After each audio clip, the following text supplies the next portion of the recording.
and I think it's time.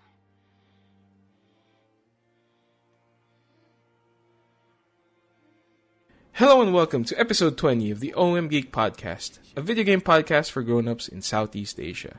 This is your host, James Chua, and with me are my fellow co-founders, Jed Revita from the Philippines. Hello. And Mike Ferrer from Singapore. Hello. Yay. And so, as you noticed, we're doing this now on YouTube. We're going away with our traditional format, which was the traditional audio and, the old podcast style. And, hope you guys like the new style that we're doing. We're doing it shorter as well, 15 to 30 minutes at most. So, hope you guys appreciate the change. And, let's get into our topic. Our topic for this episode is being emotionally invested in games. So, I guess we have those games that, we connect with them emotionally, the characters, the game itself. Yeah, It could definitely. Yep. I think for me personally, getting emotionally attached. I get emotionally attached to certain characters and all that. Should I sort of give an example? For a game for me. Okay, sure. Let's see. I think probably the most, for the most part, I think it's Mass Effect 1, 2, and 3. Yes. Especially because you're playing the same guy, essentially since the first game, which is in 2007. Mm-hmm. Wow. 2007. I'm so old. Almost 7 years ago. Yes. Yeah, wow. So basically, you're playing Shepard, and you've got this whole mythos built behind you as a character. You have so many relationships that you have to sort of juggle, and I think it's different for everyone, right? I mean, obviously you end up being a good guy or a bad guy. Yep. What's that? The Renegade or Paragon. and Paragon, exactly. But I've made mistakes with my Shepard, as I've shared before. In terms of choosing decisions that don't turn out well. There's no mistakes in Mass Effect. No, but Is I totally agree with Mass Effect being, having emotional investment in your characters, since you have to build them up and stuff, and whatever choices you made from the last games, or the first or second game, reflects heavily on the third game as well. Yeah, I'm a monster. I killed Tali. Oh, you killed Tali in your game? You can do that? Yeah, dude. Or on the second, the ending of the second game? No, this is on the third game. Oh, you can kill her? Wow, spoiler alert. Spoiler alert, sorry. Spoiler alert. Do you want to know how? Maybe let's not get into specifics. Yeah. Oh, man. I think that's a really good point, though. The ability to bring your character over from a previous game to the current one, or to take your character through an entire series, and the games do remember your actions from the previous installments. I think that's a huge aspect of what makes Mass Effect a particularly memorable game, and why lots of people get attached to the main character. They get attached to being Shepard. Even more than they get attached to their party members, I would say. Definitely. I think it's a very unique phenomenon in Mass Effect specifically. And not a lot of games do that sort of thing, where I wish they do. It remembers what you did from the previous game. Yeah. Especially the RPG games. I mean, it's like a really good fit if you have a quote unquote persistent character from throughout the sequels. Yeah, it's kind of cool. Yeah, I mean, Diablo doesn't even do that. Exactly. Yeah. It's Blizzard. Diablo, not exactly a game that would come to mind if we're talking, story. That's true. I have a game. Portal, with the what's that cube doing with Portal the heart? 1? Yeah, Portal 1. Chell. No. The cube Shit, it's slipping my mind. The weighted companion cube. Yes, the weighted companion cube. You remember that part where you have to, like, Of course. you bring it around and then at the end There's you a have little to, like, heart and all that. You have to dispose a it. little heart. Love it. Yeah.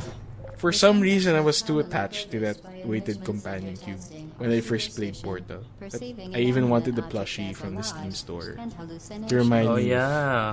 of the weighted Do companion. they still? I'm sure they still sell those. They're Yeah, selling I it, of course. Yeah, they're Yeah. selling it. And then there was a boom of, weighted companion cube references and Yes. merchandise Yes. and jokes. The cake is It's alive. popping up everywhere. Yeah, Portal, for such a small game, it I know. a lot. I into remember gamer sitting culture. down and just killing that and finishing the game in one sitting. It was only like what 2-3 hours. Yeah, probably. Yeah. 3 hours. Yeah. Very short game. Yeah, the weighted companion cube, very interesting. And I'm really not sure why you would be attached to that thing, other than the fact that they tell you that you have to love it, or that they tell you that you love it. That this is the weighted companion cube. Yes. You will love it. You know, And there we Need go. to love Yeah. it. I think it's just because that you're bringing it along, and you need to bring it along for you to finish the level, and then but before you finish the level, you have to, like, get rid of it, as in destroy it. And you're not just So- bringing it along; it's actually taking hits for you. Yes, that's you have right, to traverse that's a right. narrow corridor, and you have to hold it in front of you so Yes, that yes. it takes the energy ball. Yes, projectiles. I remember. Yes, Yeah, I remember why I love it. Crazy. Crazy. Pretty awesome. How about adventure games, guys? Yeah, Like adventure Walking Dead. games are definitely the type of game where we would expect you to get emotionally attached. It's basically all story. Yeah, And that's the easiest way for you to get attached to the story. Walking Dead, yeah, that's a really good example. That's a super good example.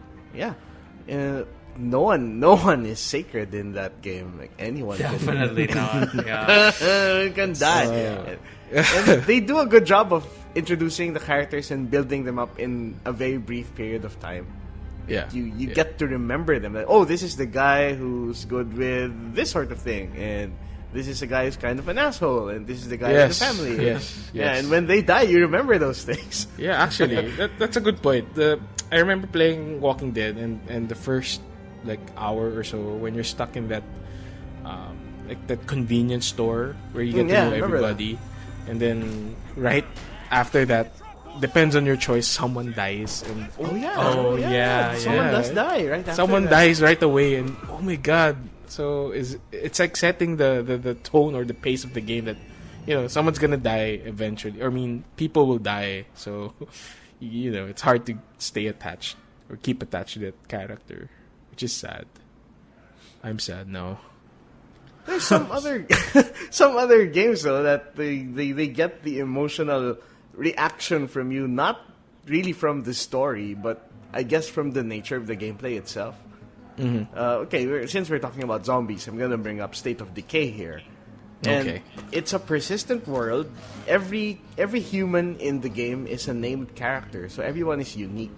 They have their own stats, they have their own face. They don't have unique voices though. But anyway, well, now every time something happens, the game is constantly auto-saving to your save slot, and when someone dies, they're gone for good.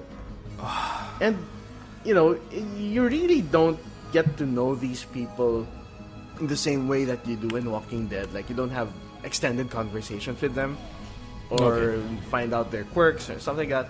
But they're more than just collections of stats. When you look at their character sheet, it says there, I used to be an accountant. I'm currently teaching at this school. They have all of these little things that really don't impact the gameplay, but it fleshes out their character more. And no one else in the game is exactly like them. And when they die, they're gone for good. And it's kind of painful. When you lose someone, you see them there on the road getting torn apart by zombies, and you realize that you're never going to see that specific person again. And I don't think, it's a consequence of the story, but it's more of the way that they constructed the game. So you mean that these NPCs that you don't really talk to, for some reason, or the way the game is made, you get to have a connection. That's cool. That's cool. Very interesting. Cool. Interesting.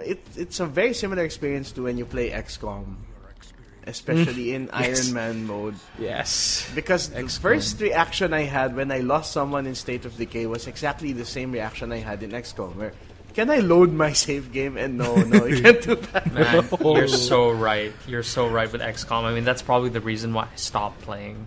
I never finished the game. Because I actually had my guys die and they were like colonels or something, and I'm like, oh man, this really hurts. It's like, ouch. And in XCOM, I name my characters,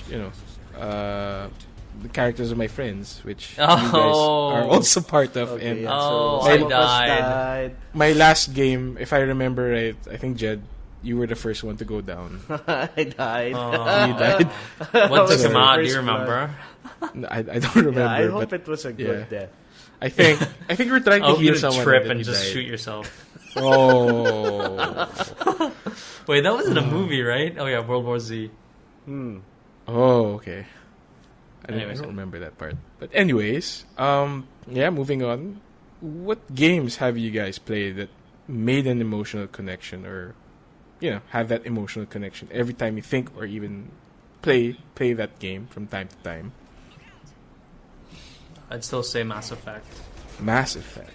Yeah, Okay. I mean that's the first thing that comes to mind. I mean, there've been so many instances where, I've had some kind of memorable thing happen, and because again, like as Jed said, it's all about the adventure games, and Mass Effect really bridged that gap between RPG, action game, and the adventure. So there's a lot of memories. There's a lot of memories attached to that. That's so cool. Okay. How about you guys? Me, I will pull a Jed and mention an old game. It's Super Mario World for the Super NES. Whoa, it's so old. 1992. Yes. What year? 92? 1990 I think something. so, yeah. No, because I remember playing this game way back, of course, and when the Super NES was first launched, and one of my friends had it, and it was one of the first games I also played on the Super NES, and it was like, oh my god, my mind is just blown away. I mean, you're seeing Mario 16-bit with all these powers that he can fly and shit. So yeah, it brings back some nice warm fuzzy feelings. And I bought it again for the Game Boy Advanced and played it also. Which is cool. Wow, yeah, we're never going to experience that again. Like being able to see how this new game looks like and getting absolutely blown away by the graphics. Yeah. It's never gonna happen again. Never. We're so used to good graphics. Until Star Citizen. Oh yeah, of course. Oh, Star Citizen is the exception that that proves the rule. It's the I hope Jesus so. game. Yeah. For being a Jesus $49 million game. Yeah, you know, 49 mil now? 49 Is that the million, latest? 49 million. I have an emotional connection with Star Citizen. Yes. We all do. $49 million, do. you better. It better give me counseling and help me out with my emotions for that much. It's the Jesus game. Yeah, the Jesus game. Second coming. Yeah. No, most games I could think of where I've made an emotional connection with are, like Mike said, adventure games. And it almost feels like cheating to say that, this game makes me emotional. It's an adventure game because they're supposed to do that to you. Yeah, but I mean, not. It's the genre that makes. I know, so- and it's the nature of the writing and the characterization and maybe the voice acting. So yeah, I would say lots of adventure games. Gabriel Knight primarily. Oh, that's good. Yeah, it's a good Mystery. How about Supernatural. the one you played recently, Tex Murphy? Was Oh that yeah, engaging? that very engaging, and Really? the emotional connection I get there is the attachment to the characters. Cause I've known these characters for 15 years, I guess, ever since I started playing the series. Wow. And seeing So them that's again even longer than Mass Effect. I mean, that goes way back. Childhood. It's such a good feeling. It's like seeing an old friend. again. Nice, Although they got yeah. really old, and they're now in HD. But yeah, very interesting. Just Yeah, like mostly in real adventure life. games. So it's mostly that and XCOM. XCOM, Okay, of yeah, course. XCOM. I have so You're- many war stories about XCOM. I want to cheat and say one more game. Mm. Since you mentioned adventure games, I would like to say also Monkey Island, the first Monkey Island. Oh, right. Because Yeah, Monkey I Island. remember my mom buying this game for me for, I don't know, for whatever reason. I think I was sick that day, so she came home, brought me this game. It's called Monkey Island, and I was like, what the hell is this game? Say, Whoa. James, just play it. It's Monkey That's Island. so cool. Play it. It's Monkey Where Island. did you hear Don't know about what it? You Monkey just Island went is? to the store, and then they said, "Oh, this is the newest game." I think so, maybe. Probably, yeah. That's why, yeah. So, Wow. yeah, and I played it, and it was like, really, like, not really mind blown, super mind blown, but really enjoyed the game also as well. So, yeah. So what makes you Wow. emotional about it? It's the situation that. Yes, I guess it's more of the nostalgia and That's the pretty situation. cool. Yeah, I yeah. identify with that. But before I do say what game I would identify with, I have to say I've never played Monkey Island. Please don't hurt me. Oh, what? Yeah, What? I've never You should- actually played it. You should I don't know buy why. the special edition. Yeah, the or special edition. HD, You should- yeah. you I need buy to those, learn. yeah. I need to play the classics. I think it was because I was playing another LucasArts game, Oh, Okay. okay. which was TIE Fighter versus Ah. X-Wing, or the standalone games. You mean I one mean- of the precursors to Star Citizen? You know. Oh, Back to that shit. man. Yeah, goes sorry. full you're- circle. TIE So Fighter. yeah, it doesn't. You know, you're right. You identify with it because of the emotional connection you had, and in this case, it was your mom, which is cool because yeah, if we go back and look to our roots as well, how we started off as gamers, there's always those games that we identify with. For me, yeah, I mentioned TIE Fighter. Not Star Citizen was announced so many years ago. Yeah, so that was a game that was really amazing. I still remember it. It wasn't an action game, so the connection's different, obviously. But yeah, I think that was an amazing game. Would love to sort of have a modern version of it. Star Since Citizen. well, I want a Star Wars one. Okay. Oh yeah, we need the Star Wars one. Yeah. I hope they make a new one. Hopefully. Yeah, they should. They really should. Maybe with the success of Star Citizen. Yeah, there's a resurgence, Yeah. of sort of like Space Elite Sims. Dangerous is out. Like, Yeah, Yes. seems like it. Yeah. There's Yes, becoming this please. huge push for it, so we'll see. Please. Yeah. Okay. So I guess that's our episode. Very short episode. And that's it for episode 20. If you have any violent reactions, comments, or have a game of your own that has an emotional connection or tie, please email us at contact@OMGeek.net. We are on Twitter at OMGeek, on Facebook, facebook.com/OMGeek, and we're on Google Plus as well. Please don't forget to like and subscribe to our channel, and of course, check out OMGeek.net for the show notes and previous episodes, but we're also gonna upload them hopefully by this month, all our old episodes, so you can find them on our YouTube channel. So that's it, and please join us again next week. Bye bye. See ya.